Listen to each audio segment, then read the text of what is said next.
Hi everybody, I am Patrick, this is Brian. Together we are at the Cloak and Blaster again. We just got done playing the latest version of Battle for Sularia.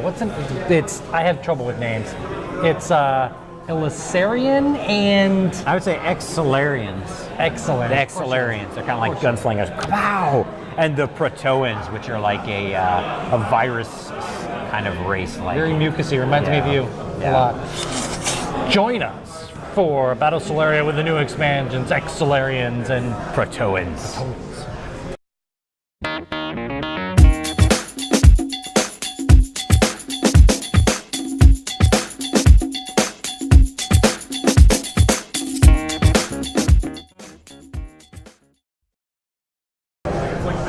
Brian. Yes.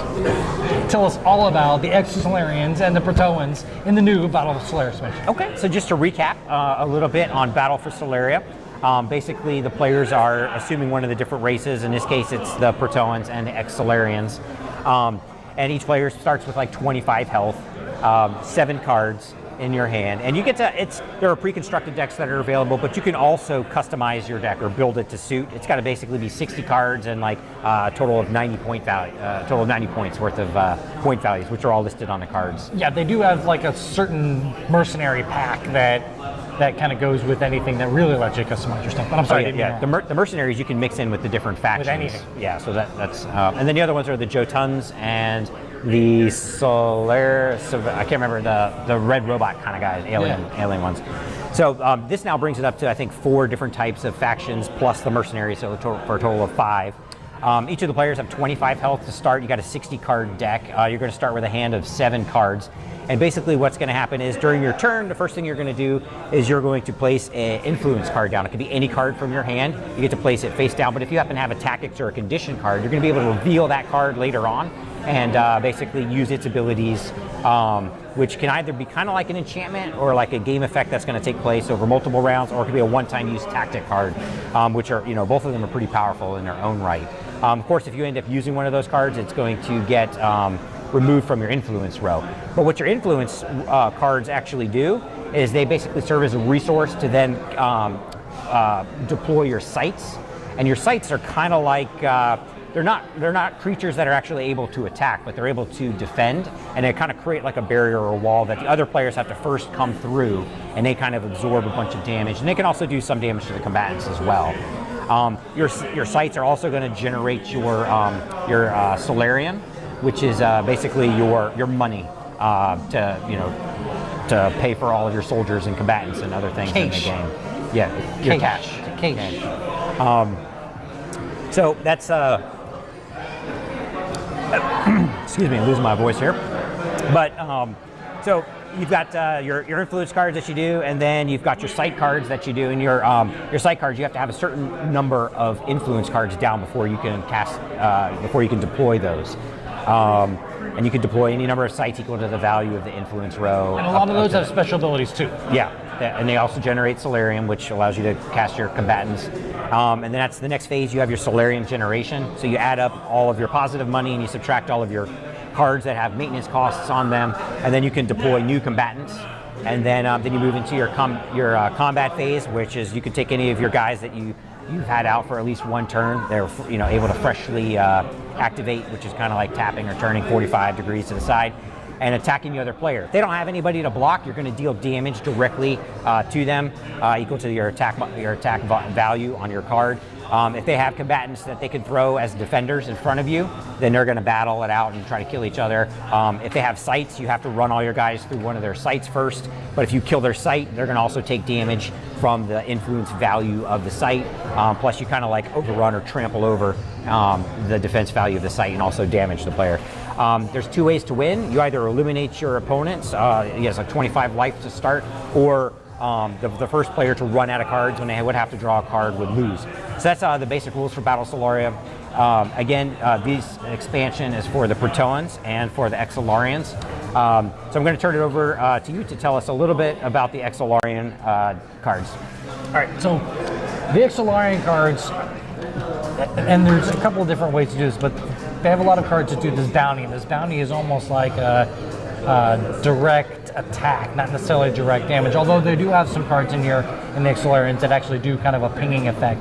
And I'm sorry to use all these terms for Magic. I hate to compare it to Magic, but it is very similar in a lot of ways to Magic the Gathering. It's familiar. It's it's intuitive. It kind of builds on that, but I think it improves a lot on Magic. So, I was about to say the same thing. In fact, well, let me go through. So there's also like these stockades, and there's this great, almost kind of on my side, this dystopian kind of Wild West feel to my deck, and the artwork is really, really great. Now that's not the thing I'm going to pick up that I like the most, but it is very, very cool. So it's this dystopian Western. I've got stockades, and I can tap creatures and kind of tie them up, and like I said, there's a lot of things that are very familiar in this game if you're familiar with those kind of card games. But that's what my Exsularians do. Is they're shooters, they're kind of sort of pingers, and that's what those guys do. It's like Tim's of the Wild West. Kind of. I mean, some of them, that bounty ability really, and I don't want to get into all the special abilities because there's so many of them, a lot of them are really cool, but the bounty ability isn't necessarily a pinging activity. It's more like I get to pick my target, attack, it does its retro damage to me, and then I get to use my special ability for whatever that card is on top of its bounty. But I don't want to get too far into it, but tell us a little about the Protoans. Okay. The Protoans are kind of like your like a goblin or like a white weenie kind of deck, if you remember the old Magic terminology or whatever. But it's basic, or squirrels and slivers. They all kind of feed off of each other, like weenies. Yeah, a weenie type apparatus.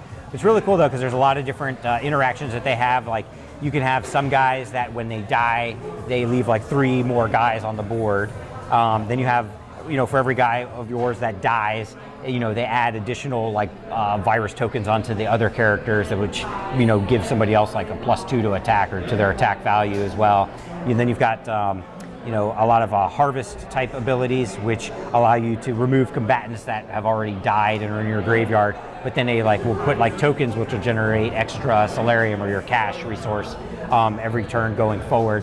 So there's just a lot of interaction in between deploying all kinds of token type creatures, being able to sacrifice those tokens in order to draw more cards, to then feed the combatants out, and then when they die, you're adding all these extra bonuses and drawing cards. So it's a wonderful blend of all these tokens going everywhere. Yeah, you really started to erupt at some point where he started just launching out tons and tons and tons of guys at once. Mm-hmm. And then you can cast some other things that just give modifiers like +1 to attack and +1 to defense to all of your guys, and then just overrun them when they least expect it. So that's the Protoans, and I'm partial to them as well. So all right. So the thing that I like the most about the game, and I'm going to compare it again to Magic the Gathering. It is a really well-built, highly defined version of Magic the Gathering. So you don't have this giant sea of cards that you have to kind of sort through and you can make decks from and all that kind of stuff. Although you can do some customization. And a lot of the special abilities are different for every single card. So you have that same feeling. And a lot of the mechanisms for combat are kind of sort of similar. But it does a little bit better job of controlling some of the mana flow, because the influence cards. Condition and you're talking about the tactics and condition. Condition and tactics cards are actually your kind of sort of mana, at least in some way. Plus, you're building defenses at the same time. It's really, really well thought out, and I've played it several times. I am going to say, if you're a Magic the Gathering freak, an open-minded Magic the Gathering freak, you've got to try this game. Mm-hmm. And I don't go way out on a limb for somebody usually, but if you are so into Magic the Gathering, and you can still be open-minded and say, I might be able to enjoy something that's similar, but a little different, you've got to try this game. Mm-hmm. And if there's something that you like the most about it, well, I'll get to that in a minute, but I kind of want to just piggyback on that and mention that yes, I think it's done really well in managing not only the resource problem, because you get mana screwed in Magic all the time. True. You don't get enough lands. Or you can get mana screwed. But in this one, I mean, it's you're putting any card from your hand face down, and that serves as your first initial resource, those influence points, which then allow you to drop for free your sites, which then generate a secondary type of resource. But not all is lost, because you get to go back later on, and if your influence cards that you played face down are the tactics and conditions, you get a second use out of them. So it feels like you're not wasting any, you know what I mean? You're not, if it happened to be a good card, you're not wasting anything. So you get double the value out of those cards, which I think is just a beautiful mechanic in there. Mechanism? Mechanism. Sorry, Lance. So, well, what's wrong with beautiful mechanics? So. But I don't see any mechanics. No. There's no guys changing tires here. Oh, okay. I think there was one of the Joe Tons though that were. Anyways, Tire changer Joe Ton. but no, one of my favorite things about it is it's a small enough system. There's still 4 factions in there. There's not a whole lot. The learning curve. There's not a lot to learn in order to customize your decks, but yet there's still a lot of variability and customizability to play all that. You know, so that's kind of my favorite thing. It's still like a set. You know, unlike Magic, where if you were going to try to get into Magic and play it, how many like 30, 40,000 cards? There's probably even more than that in there. It's almost impossible to get in there. This is a game you can get in on the ground level, and they're pre-constructed decks, so they work well. But you can also do the customized. So there's not a whole lot to learn. You just get up and start playing right away. It's easy to learn. That's my favorite thing. What would you say is something though that you dislike about the game? It's tough because I do. If you can't tell, I really like the game. But I'm going to say that I disagree with you about that. I don't believe you can just bust this open and then start playing. I think you really need to know what every single special ability does and really think about how they interact with each other when you sit down to play the game. If you just crack this open like a lot of board games allow you to kind of learn as you're playing. In fact, there's a couple of games that are really, really great at that the game just kind of slowly unlocks as you play, so you get better and better and understand it during those phases. I think you really need to learn, like go through and read all these cards and figure out how these can play off each other and how they're going to work before you can sit down and really enjoy it and play. So I would say that there's a little bit of a learning curve, which I know you disagree with, but I would say that it's going to be vastly more fun if you know what all the special abilities do exactly. And if there's one thing you had to pick that you like the least?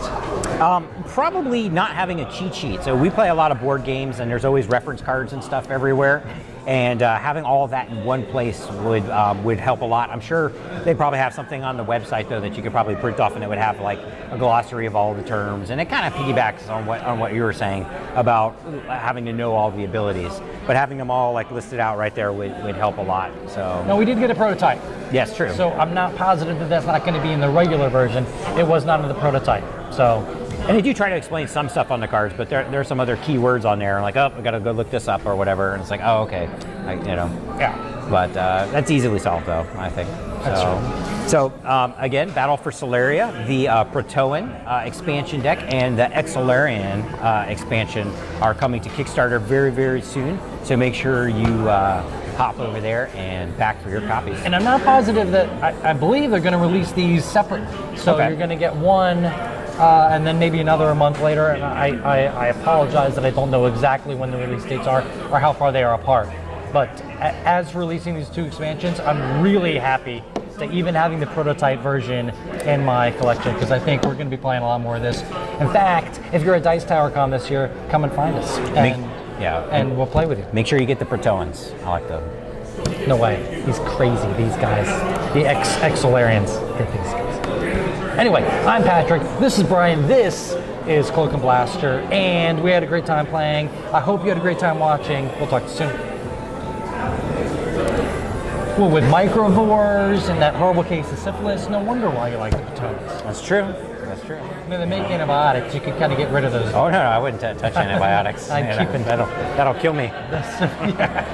I'm basically a bunch of viruses and bacteria all holding hands. So. Yeah, that's the only thing holding you together at this point? Yeah. No. Yes! I like it.